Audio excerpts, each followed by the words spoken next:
Right now, our donuts are doing really good. After growing up in Martinsville, Virginia, and graduating from Winston-Salem State, Monica Moyer was banking on a career in banking. What makes a young lady want to get out of that? My passion, like, I always watch my mother and my grandmother bake, and just to like put things together and just be like, and just to see the reaction on someone's face, and just like, that tastes good. Cause the snickerdoodle cupcakes usually go pretty good, don't they? And I left my job of 15 years to start this. Well, not right away. Monica was just baking and selling a few things on the side until one night, sitting on her bed and scrolling through Facebook. And I saw that Archdale Bakeries was for sale, and I just sat there and pondered, and I was like, I can't afford a bakery right now. I can't do that.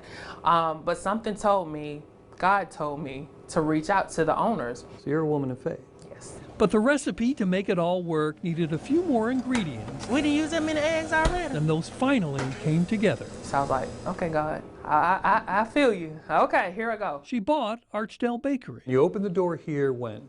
March 1st. Ouch, just as the pandemic was ramping up. Business was great for 2 weeks. COVID. Easter. So we shut down for 2 weeks. The end of March.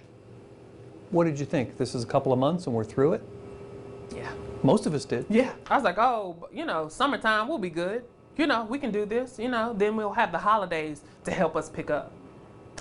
The pandemic, of course, was just getting started, and Monica was so new as an owner that she didn't even qualify for the Small Business Administration loan so many other places were able to get. Was there ever a time during 2020 where you said, it's just not going to work?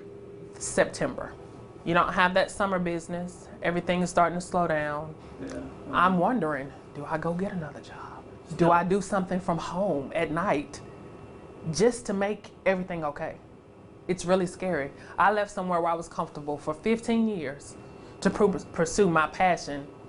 Now I don't know if it's gonna last.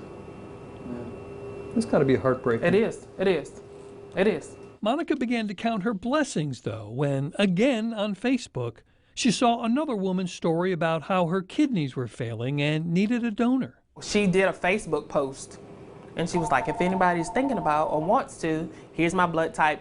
You can get in touch with me. Monica had O-positive blood and was a match. So in the middle of trying to keep her business afloat, Monica found herself in the hospital donating a kidney. She believes it's just what you do. You help people when you can.